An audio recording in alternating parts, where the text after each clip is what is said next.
Welcome to Come Into Your Own with the conclusion of Fast, featuring Gordon Tredgold.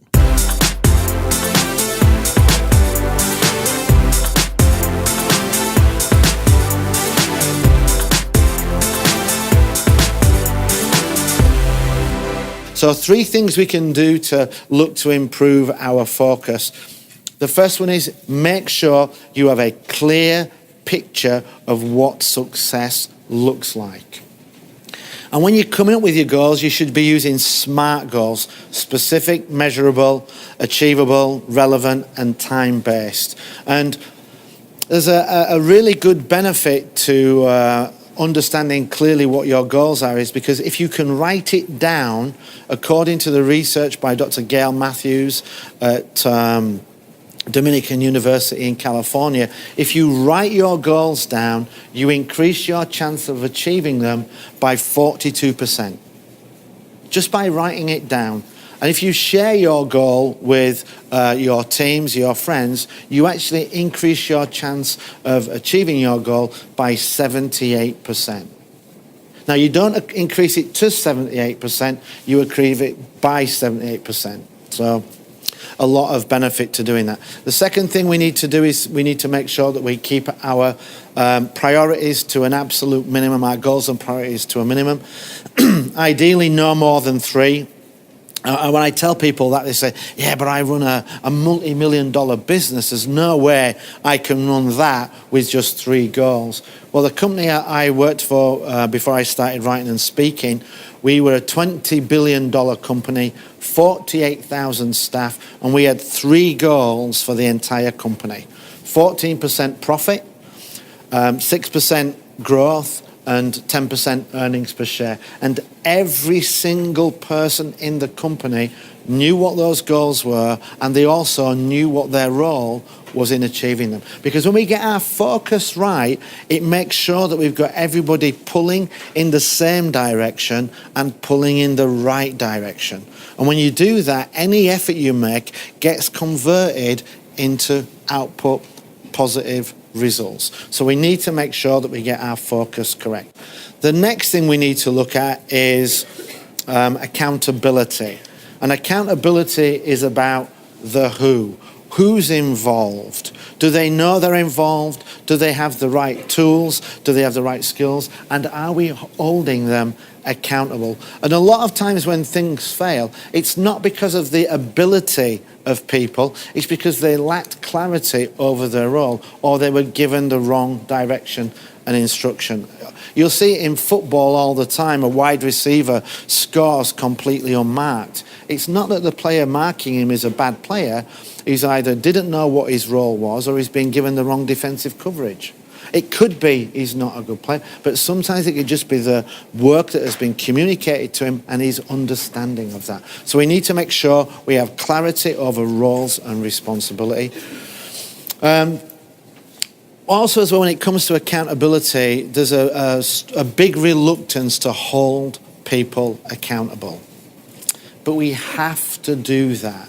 If we do not hold people accountable, then we are not going to put ourselves in a position to make improvements. How many people, if you get bad food in a restaurant, just decide, I'm not going to say anything, I'll never come back here again? How many people do that? Is it just me?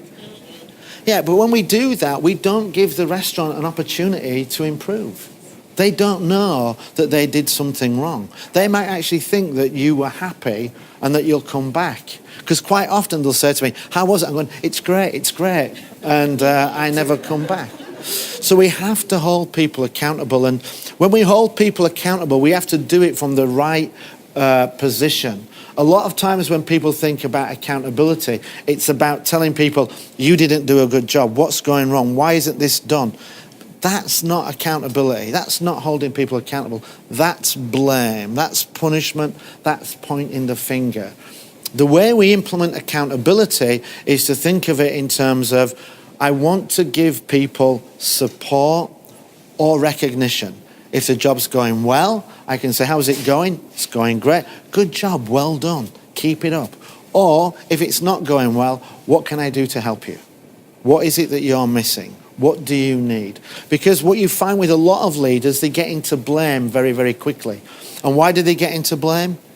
Because it's not their fault. Everything that is successful is because of me. Everything that goes badly is because of everybody else. That's BS. Because you're the leader, you're accountable for all of the results. So when it's going well, it's because of you. When it's going badly, it's because of you. And if you actually look at what's going on when people fail, it's because they don't. Sometimes it's they can't do the job. Well, if I give somebody a job that they can't do, whose fault is that?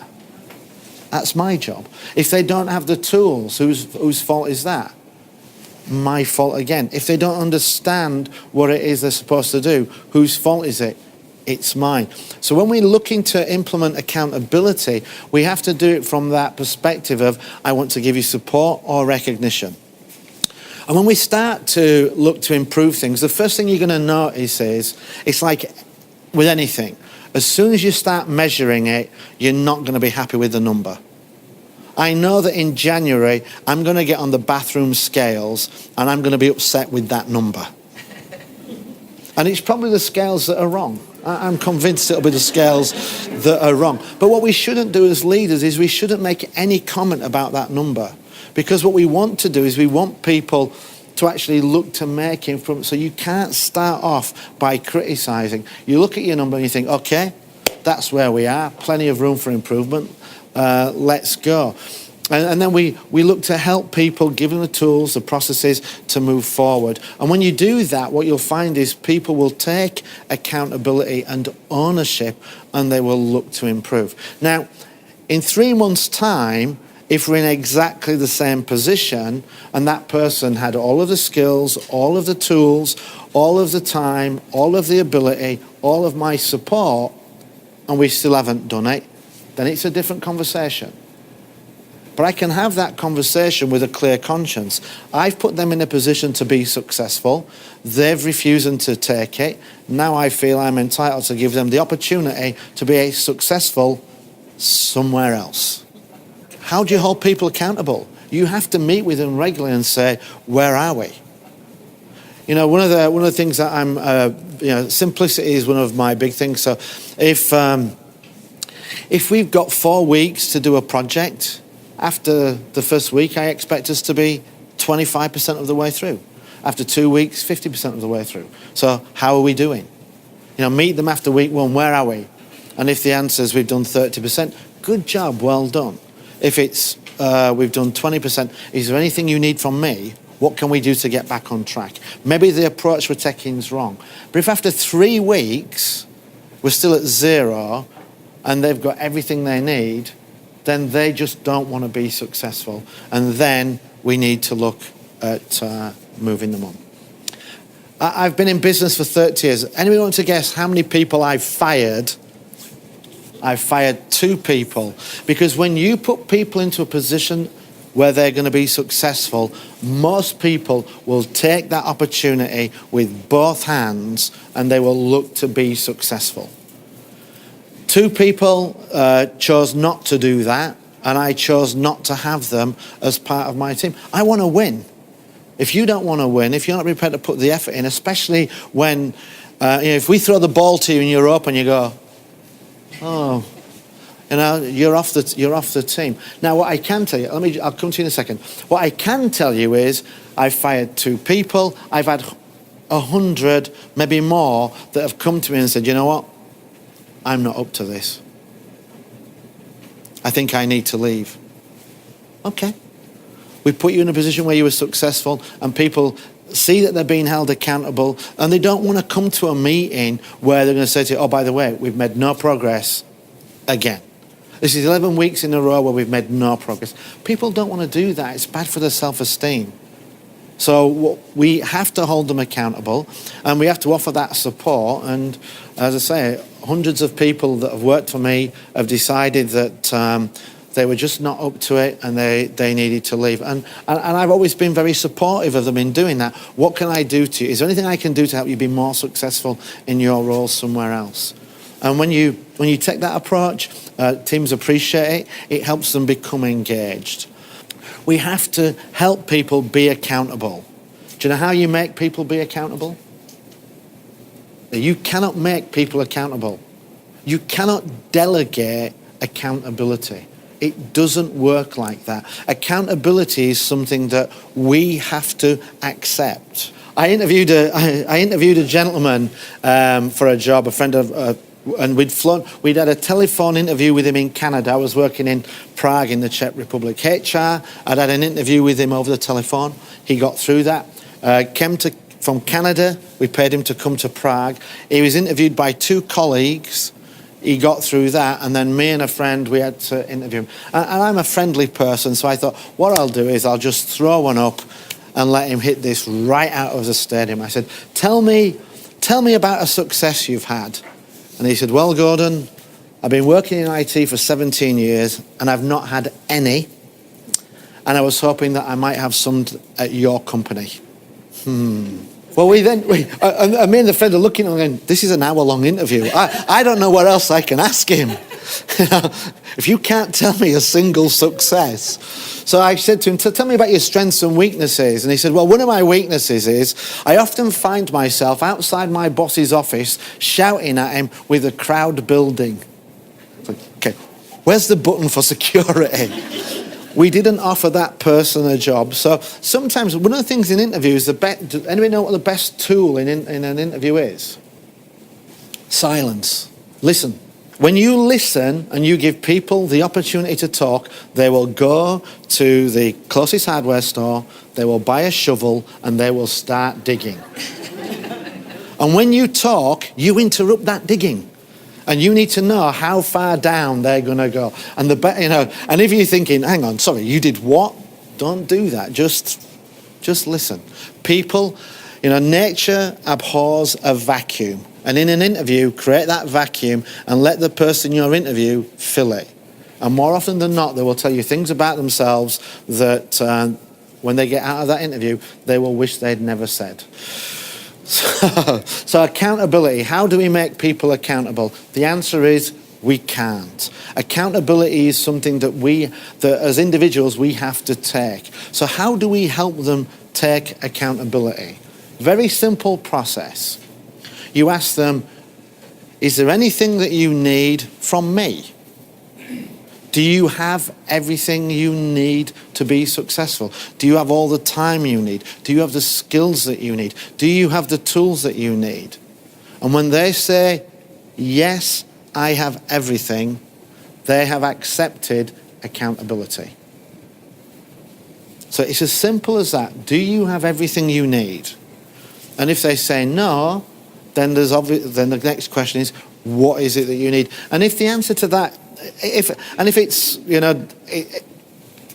they called me up and they said, we need you to play quarterback for the Titans on Saturday, are you available? Yeah. Have you ever played quarterback before? No. Are you prepared to give it a go? Yeah. Now we can have a negotiation based on the fact that I know you don't have all of the skills, and what we can't do is think that you're going to throw for 500 yards, 5 touchdowns, and we're going to win. I can just scale that expectation down. So by asking them, and if they don't have everything, then we can negotiate and we understand what the shortfall is, and we might be able to get somebody to help them. But when they say, yes, I'm accountable, yes, I have everything, then they've accepted accountability. And when people have everything they need and never come and ask you for help and fail, they've failed because of them. And that's when we need to look at it, and it might be 3 strikes and you're out, or it might be, this is so big, you know what, you just need to go right now.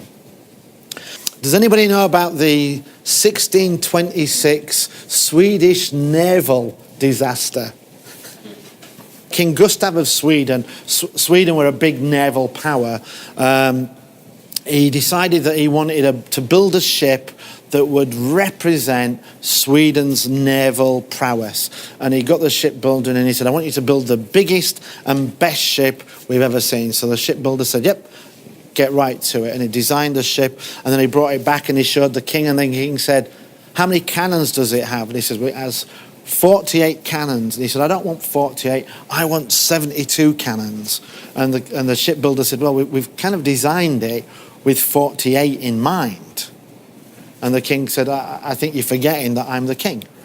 I want 72 cannons. I get 72 cannons. And I don't want those little ones. I want the big brass cannons. Okay.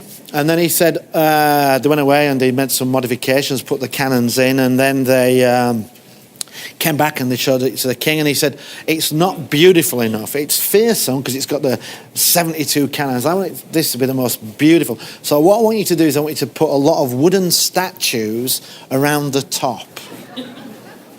And the shipbuilder said, but that's going to make it top heavy, which is not normally a good feature on something that's going to be on rough water. I'm the king. I get what I want. So they built the ship, and they were a little bit worried about this because the king was a little bit of a tyrant and very prone to blame. And they were a little bit worried about this, and the admiral said, okay, we're ready to sail. We're going to do the maiden voyage tomorrow. What I want to do is I want us to test whether it's seaworthy or not. So they got 30 of the crew, and they all came and stood on one side of the ship.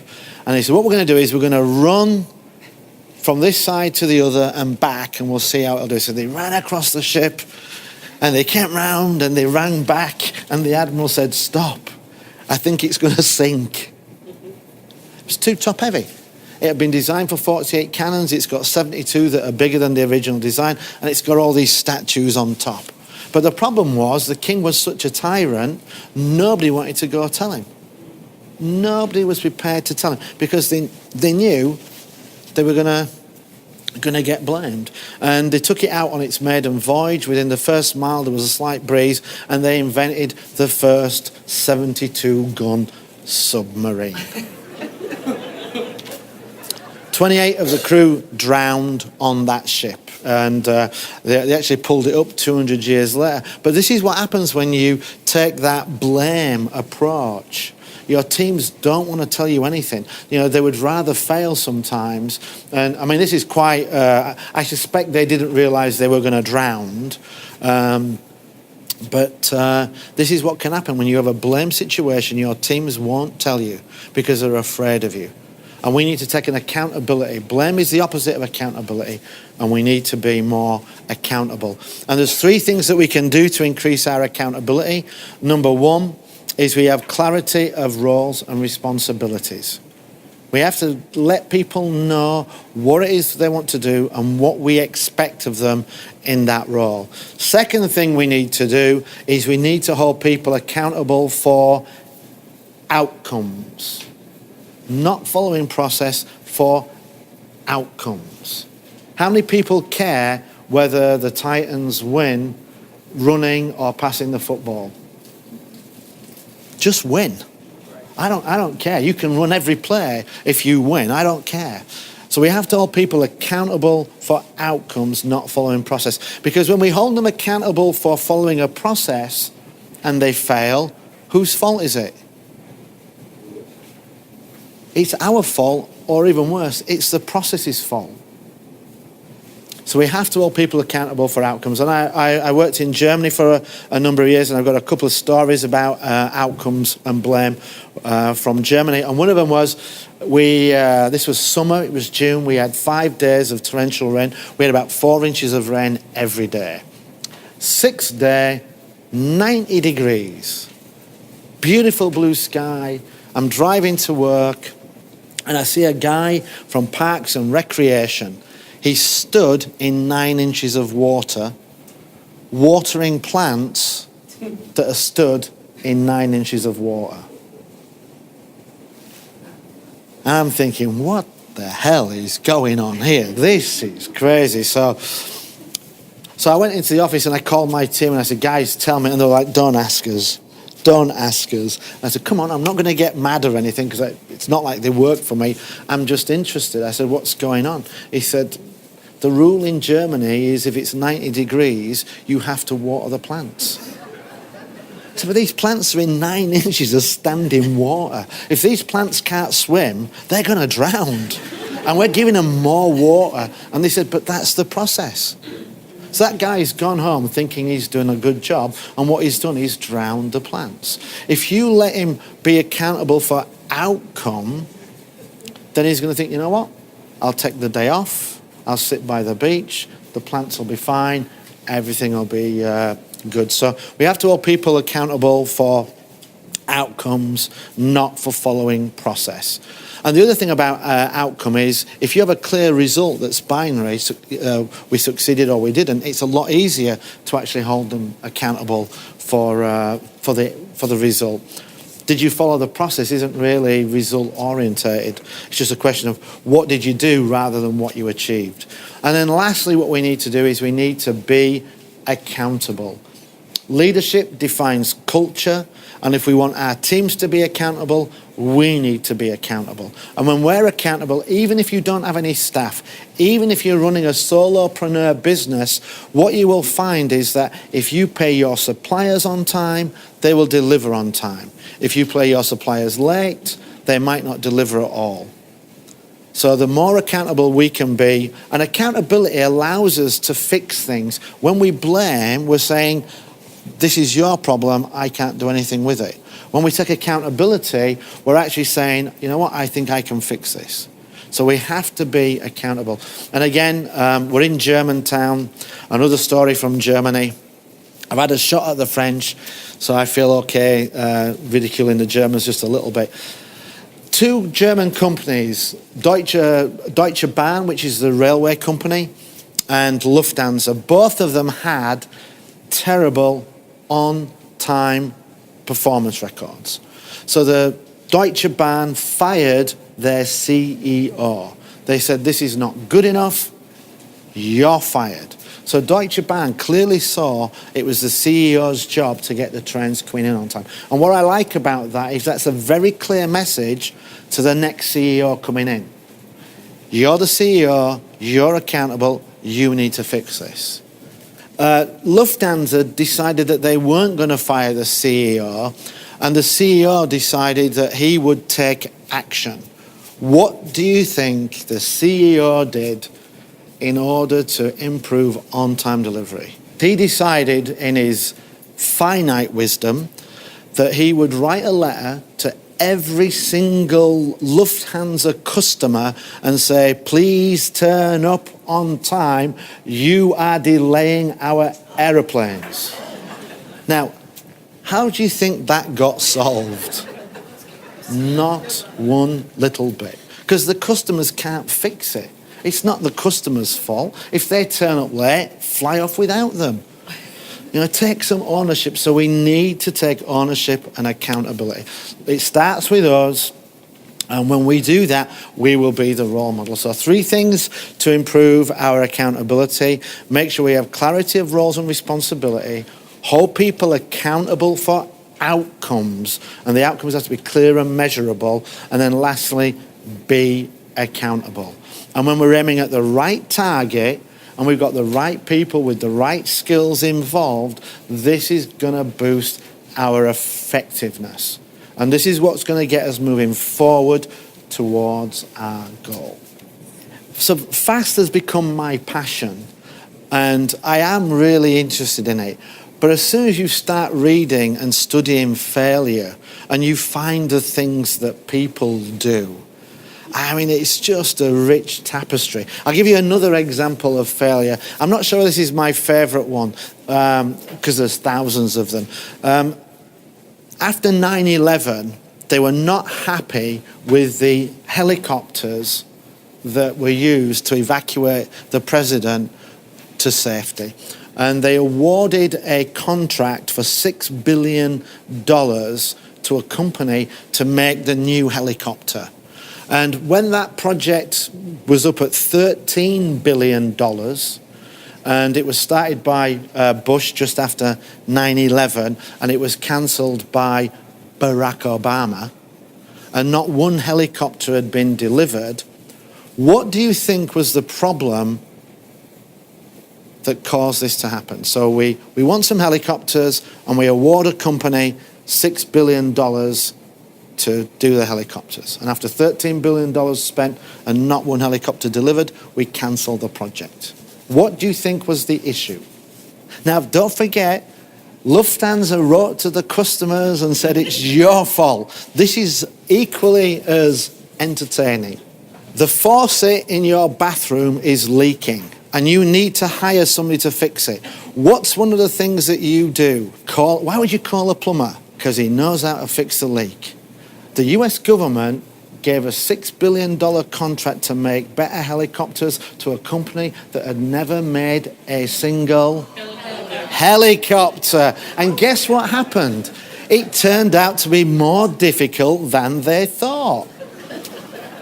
They were the lowest bidder. Of course, you can bid low when you don't know what's involved. $13 billion down the pan, project cancelled by Barack Obama. Accountability. Make sure the person you give the work to has clarity of what's involved and has the skills to do it. This concludes Fast featuring Gordon Tredgold. This has been a production of Coming to Your Own, recorded and produced by IMEXProductions.com, executive producer Sherry D. Moats. We invite you to visit our website to discover and develop your business, your story, and your talents. Experience the transformation at www.comingtoyourown.com.